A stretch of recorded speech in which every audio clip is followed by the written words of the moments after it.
Hello, today we're finding out more about the nonprofit organization Border Paws Dog Rescue. We're here with Shaila, who is the founder and the director. Now, Shaila, just give us a little bit of your story and how you founded this nonprofit. Yeah, so we were established in 2021. It kind of all started when we got our own personal dog. We saw a post on Facebook. She was just an old dog in Texas. Nobody wanted her. They were going to euthanize her. So we sent a message and we said, hey, if you guys can get her here, we'll take her. 3 days later, she was here. And then from there, people just figured out who we were. Texas has such a dog crisis problem. So they were reaching out to us, hey, can you take these couple dogs? Can you take these couple? And I was like, sure. And they were getting adopted. So it just kept going and kept going. And now there's 10 rescues on a waiting list waiting to give us dogs. The name kind of reflects all the state borders the dogs cross to get here.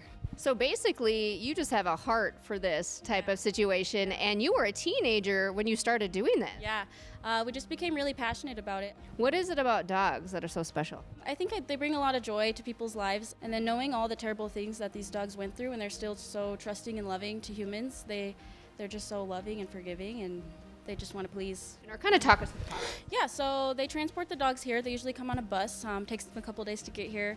Once we get them here, they all stay at the facility for a few days. We get to know them, make sure there's no major health concerns, and then we start getting them to the vet. They all have to be heartworm tested, they have to be cleared by the vet, they have to get spayed and neutered. So once all that's done and we get to know about their personalities, we'll post them for adoption. A lot of times we'll send them to foster homes first just to get an idea of what they're like in the home to make sure it's a good fit for everybody. And talk about your facility here and what all this sort of encompasses. So it's a shared facility. We share it with a groomer, share it with doggy daycare and a boarding facility. We're located upstairs. It's not ideal, but we make it work and we're grateful to have the space. So as a nonprofit, you're really relying on the funds of the community.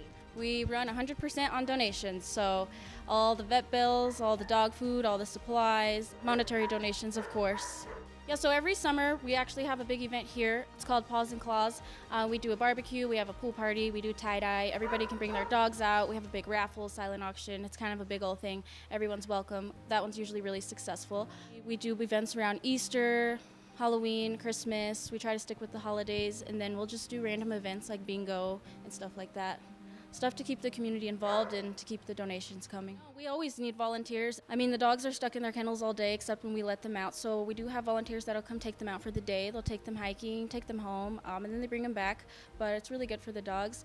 Other volunteers can do things. They do our laundry. They help us walk dogs just around here.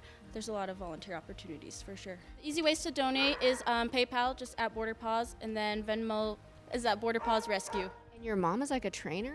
Yeah, my mom's a dog trainer. She actually specializes in behavioral modification, which helps us a lot. So the dog comes to us traumatized and scared. Instead of just trying to make them better, we figure out why are they this way and what do we need to do to help this specific dog. It's not just black and white. It's different for every dog.